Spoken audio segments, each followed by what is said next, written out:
नमस्कार दोस्तों, success study Baloda YouTube channel में आपका स्वागत है। ब्रिज कोर्स के अंतर्गत कक्षा 7 विषय गणित की वर्कशीट नंबर 49। इस वर्कशीट में हम आज सीखेंगे कोणों के आधार पर चतुर्भुज के नाम क्या होते हैं, है ना। ठीक है, तो चलिए शुरू करते हैं आज का वीडियो।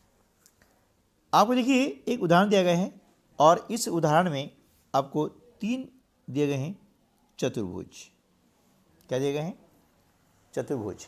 हम जानते हैं कि 4 भुजाओं से घिरी हुई बंद आकृति को हम चतुर्भुज कहते हैं, यानी क्वाड्रिलेटरल, है ना, क्वाड्रिलेटरल। ओके, तो आज हम ये देखेंगे कि इनमें कौन कौन सी विशेषताएं होती है और उन विशेषताओं के आधार पर उनके नाम क्या होते हैं। तो देखिए पहला यहाँ पर जो आप देख रहे हैं चित्र वह है वर्ग का, है ना। वर्ग की विशेषता क्या है कि वर्ग में ये चारों भुजाएं हैं ना, ये होती है बराबर, ठीक है ना। चारों भुजाएं बराबर होती हैं और इसका प्रत्येक कोण होता है समकोण। समकोण यानी 90 डिग्री का, ठीक है ना। ये इसकी हो गई विशेषताएं कि इस चतुर्भुज में प्रत्येक कोण 90 डिग्री होता है और सभी भुजाएं बराबर होती है, इसलिए इस चतुर्भुज को हम कहते हैं वर्ग। क्या कहते हैं? वर्ग, ठीक है ना। चलिए अगला हम देखते हैं, एक आकृति आपको दी गई है, यह भी एक क्या है? चतुर्भुज है। अब इसकी विशेषता क्या है? इसमें आमने सामने की भुजाएं बराबर है। देखिए ये भुजा और ये भुजा बराबर है और इसका भी प्रत्येक कोण होता है समकोण, यानी 90 डिग्री का। तो इसलिए इस चतुर्भुज का नाम है आयत। क्या नाम है? आयत। यानी आयत में क्या होता है? आमने सामने की भुजाएं बराबर होती हैं और इसका प्रत्येक कोण समकोण यानी 90 डिग्री का होता है, इसलिए इसे हम क्या कहते हैं? आयत कहते हैं, ठीक है ना। चलिए अगली जो आकृति है इसमें हम देख रहे हैं कि इसमें भी सम्मुख भुजाएं तो बराबर हैं, लेकिन ये कोण है ना, ये अलग अलग है, ठीक है ना। कोण समकोण नहीं है, बाकी है, तो इसे हम कहते हैं समांतर चतुर्भुज। क्या बोलेंगे? समांतर चतुर्भुज। इसमें सम्मुख भुजाएं यानी आमने सामने भुजाएं बराबर है, लेकिन कोण भी अलग अलग है।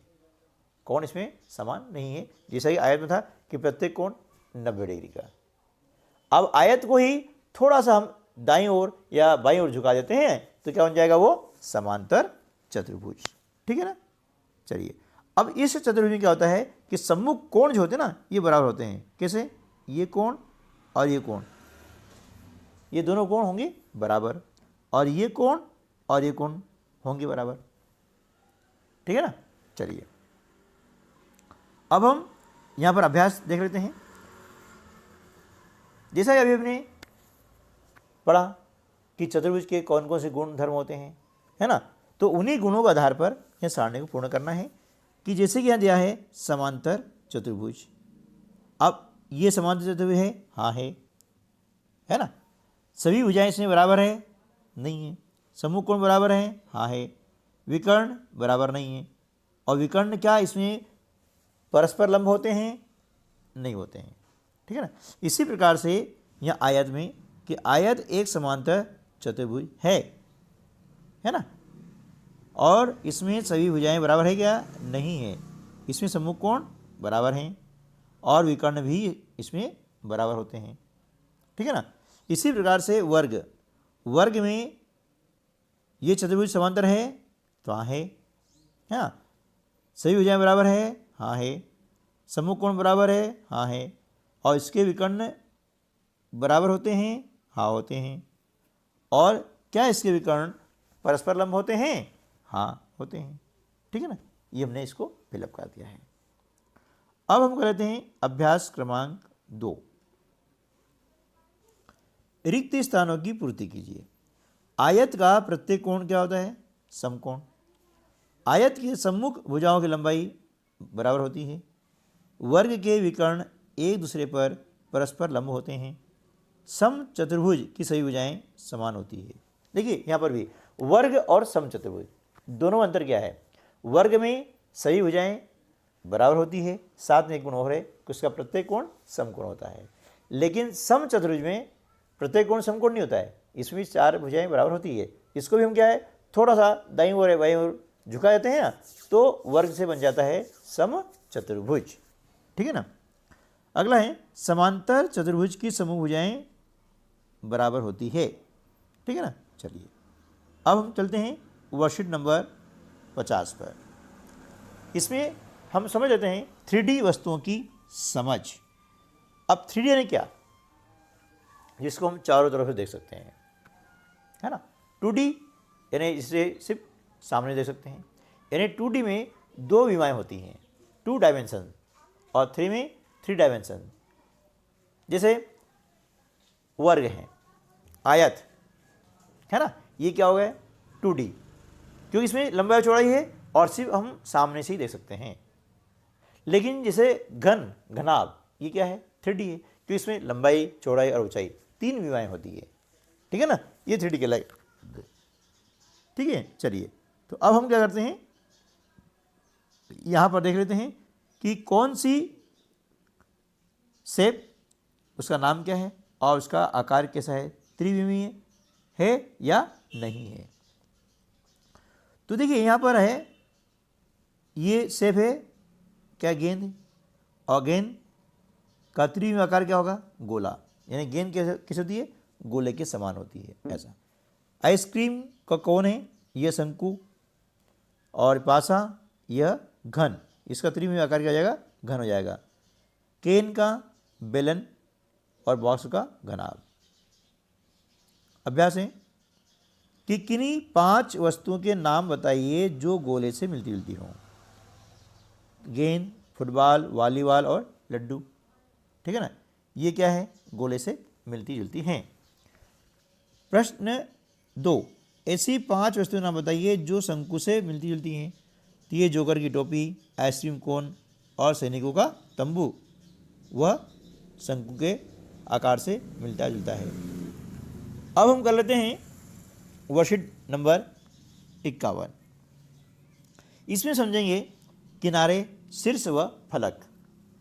किनारे हम किसे कहते हैं, देखिए आप यहाँ देख रहे हैं आकृति, इस आकृति में ये जो लाइन आपको दिख रही है ना, ये क्या है, सब इसके किनारे हैं, ये है ना, ये क्या कहलाएंगे, किनारे कहलाते हैं।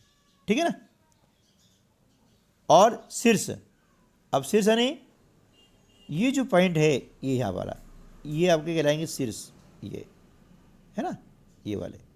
ठीक है ना, जहाँ पर किनारे मिलते हैं, है ना, वे कहलाएंगे शीर्ष। और फलक, ये वाला हिस्सा आपको जो सामने दिख रहा है ना, ये कहलाएगा फलक, ये फलक, ये फलक, है ना। ठीक है। तो जहाँ पर 3 किनारे एक बिंदु मिलते हैं उसे हम कहते हैं शीर्ष। ठीक है ना। और 2 फलक एक रेखाखंड मिलते हैं उसे हम कहते हैं किनारे। और घन का प्रत्येक वर्गाकार पृष्ठ एक फलक होता है। ठीक है ना। तो आगे चलते हैं और करते हैं अभ्यास 1। निम्न त्रिविमीय आकारों में प्रत्येक आकार का नाम लिखकर उनके फलक, किनारे और शीर्षों की संख्या लिखिए। देखिए ये जो आकृति है इसका नाम है घनाभ।